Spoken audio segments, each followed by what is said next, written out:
சொல்கிறேன். நான் வந்து ரெகுலராக இந்த முருகன் கோவிலுக்கு போக ஆரம்பித்தேன் சார். ஒரு 5-6 வாரம் தான் போயிருப்பேன். எனக்கு எதிர்பாராதமாக பழைய ஒரு ப்ராப்பர்ட்டி, அது அவ்வளோதான் முடிஞ்சதுன்னு நினச்சது உயிர் பெற்று எழுந்து வந்து எனக்கு ஒரு மிகப்பெரிய ஆதாயத்தை ஏற்படுத்தி கொடுத்தது. அதுலேருந்து நான் நல்லா டெவலப் ஆகிட்டேன். அவருடைய டைம் அது, அவர் டயத்துக்கு கரெக்டான வழிபாட்டு முறைகள் கிடைக்கிது, போகிறாரு, அந்த கோவிலில் வழிபடுறாரு. அதுக்கப்புறம் அவருக்கு வாழ்க்கையில் மாற்றங்கள் வருது. இதுவும் அவருடைய ஜாதகத்தில் விதிப்படி தான். வணக்கம் நேயர்களே. இன்றைக்கி வந்து ராகுவோடைய பிராண தேவதை மந்திரம். ஓம் மங்களசேஷாய வித்மகே சண்டிகா பிரியாய தீமகே தன்னோ சம்ஹார பைரவ பிரச்சோதயாத். ஓம் சண்டீஸ்வரீச வித்மகே மகாதேவீச தீமகே தன்னோ சண்டி பிரச்சோதயாத். இப்போ கடந்த ஒரு இதில் வந்து நம்ம அபிஜித் முகூர்த்தம் போட்டிருந்தோம். அது எல்லாருமே கண்டிப்பாக பயன்படுத்துங்க. ஒரு அற்புதமான நாள் அது. ஏன்னா இந்த வாட்டி வந்து அபிஜித் வந்து நட்சத்திர முகூர்த்தம், அபிஜித் நட்சத்திர முகூர்த்தம் அருமையான நாள், அருமையாக அமைஞ்சது. அத்தனையுமே சேர்த்து அப்போ ஓடிட்டுருக்க ஹோரை கூட நல்ல ஹோரை, பிரிவுகளும் நல்லாவே இருக்கும். அதனால் அதை பயன்படுத்துங்க. ஒன்று. ரெண்டாவது வந்து பார்த்திங்கன்னா, விதிப்படி தான் நடக்கும், ஜாதகப்படி தான் எல்லாமே நடக்கும்னா அப்புறம் எதுக்காக பரிகாரங்கள், வழிபாடுகள், எதுக்கு கோவிலுக்கு போகணும் அப்படிங்கிற கேள்விகள் அது தொடர்ந்து அது மாதிரி கேள்விகளும் வந்துக்கிட்டே தான் இருக்குது. அது வரதான் செய்யும். எப்போவுமே எல்லாத்துக்கும் முரண்பாடான கேள்விகளும் முரண்பாடான குதர்க்கமான பதில்களும் வரதான் செய்யும். அதெல்லாம் ஒன்றும் பண்ண முடியாது தான் போயிட்டுருக்கோம். இனிமேல் வரக்கூடிய காலங்களில் அந்த மாற்றங்கள்லாம் வரும். நமது நேயர்கள் நிறையா பேர் பார்த்திங்கன்னா வெளிநாட்டில் இருக்கக்கூடியவங்க வந்து ரொம்ப பயந்து போயிருக்காங்க. என்ன நடக்குமோ, வேலைகள்லாம் சரியில்லாமல் இருக்கே அப்படின்ட்டு. அவங்களுக்காக அடுத்த பதிவில் சில விளக்கங்களை கண்டிப்பாக கொடுப்போம். பெரிய மாற்றங்கள் வரும், நல்ல பாசிட்டிவான மாற்றங்களாக இருக்கும். இப்போ வந்து நம்ம சின்ன சின்ன விஷயங்களாக தான் போயிட்டுருக்கோம்.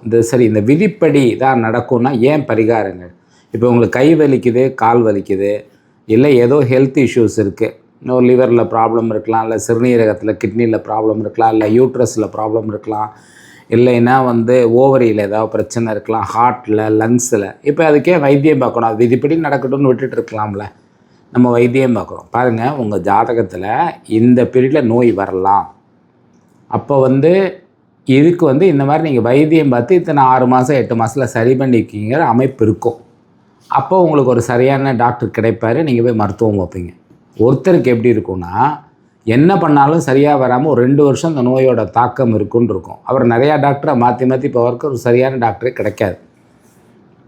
அப்போ யாரோ ஒருத்தர் ஆலோசனை சொல்லுவார், நான் இவரை போய் பாருங்கன்னு சொல்லுவார். பார்த்தோன்னே அது சரியாக போகும். அவருக்கு அப்படி இருக்கும். ஒருத்தருக்கு என்ன பார்த்தாலும் சரியாக வராது, அது விதிப்படி தான், அப்படி தான் அமைஞ்சிரும். இப்போ சிலர்லாம் கேன்சர் 4th ஸ்டேஜில் போய் நான் அந்த டாக்டரை பார்த்தாலும் காலங்களை தள்ளலாமே தவிர முடிவு வந்து இறுதியானதுன்னு தெரிஞ்சு போயிடுது இல்லையா? அது போல தான்.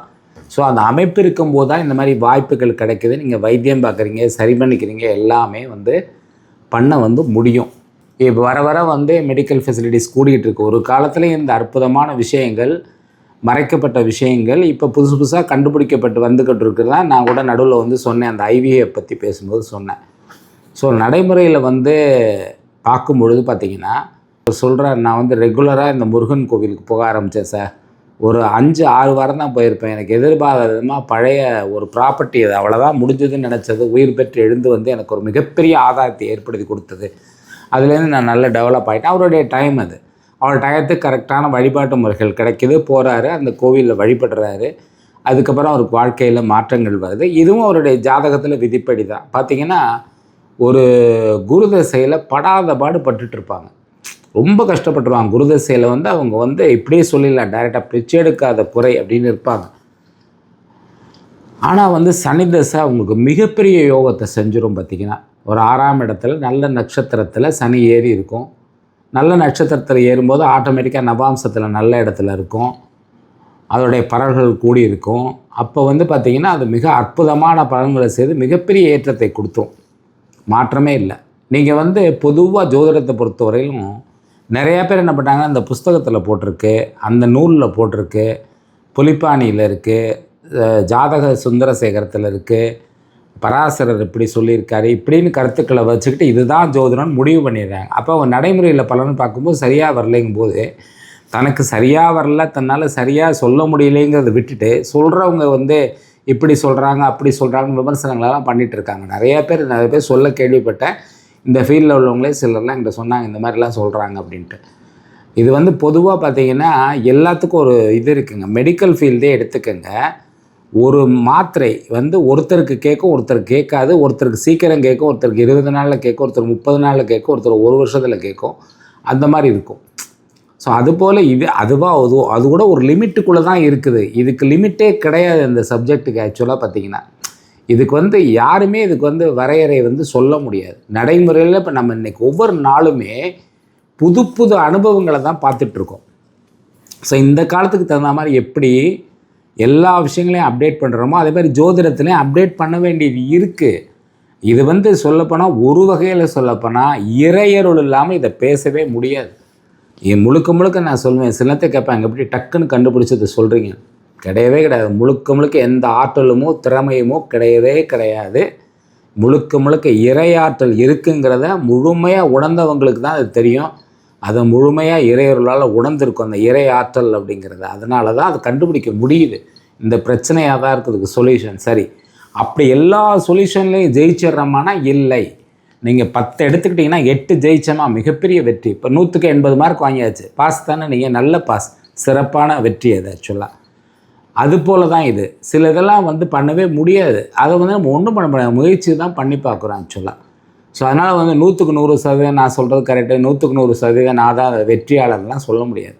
எப்போவுமே இதில் உள்ள ஃபார்முலா பார்த்திங்கன்னா ஒரு குறிப்பிட்ட ஃபார்முலாவை டைரெக்டாக நீங்கள் ஜோதிடத்தில் அப்ளை பண்ணவே முடியாது. அதனால் வந்து இது குழப்பிக்க வேண்டிய அவசியமே இல்லை. விதியை மதியா அல்லதெல்லாம் அதுவே விதியாகத்தான் இருக்கும். விதி இருந்தால் எந்த ஒரு விஷயத்திலையும் காப்பாற்றிக்க முடியும். அது இறையருள் துணை வேணும். என்ன மதமாக இருந்தாலும் அவங்களுடைய இறையருள் துணை செய்தால் கண்டிப்பாக அந்த சிக்கலான விஷயங்கள்லேருந்து அவங்களால் வெளிவர முடியும். இது நிறைய பேர் இந்த கேட்டுகிட்டே இருந்தாங்க, இதெல்லாம் ஜாதகப்படி தான் நடக்குதுன்னா அப்புறம் எதுக்கு பரிகாரம் பண்ணணும்? இந்த மாதிரி குதர்க்கமான கேள்வி வரும். எதுக்காக போய் நாங்கள் வழிபடணும், எதுக்காக அந்த கோயிலுக்கு போகணும், எதுக்காக இதை பண்ணணும் அப்படிங்கிற மாதிரி ஒரு இது இருக்குது. எப்படி போக முடியும், எப்படி வர முடியுங்கிற மாதிரி இந்த மாதிரி எல்லாத்துக்கும் ஒரு தர்க்கம் ஆர்குமெண்ட் இருக்க தான் செய்யுது. ஸோ அதுக்கான விளக்கம் அது சரியாக இருக்கும்னு நினைக்கிறேன். இதில் ஏதாவது விளக்கங்களில் தவறு இருந்தாலும் இருக்கலாம், மேபி சொல்ல முடியாது. ஸோ அது சரியான விளக்கமாக இருக்கும். அடுத்த பதிவிலே சந்திப்போம். நன்றி, வணக்கம்.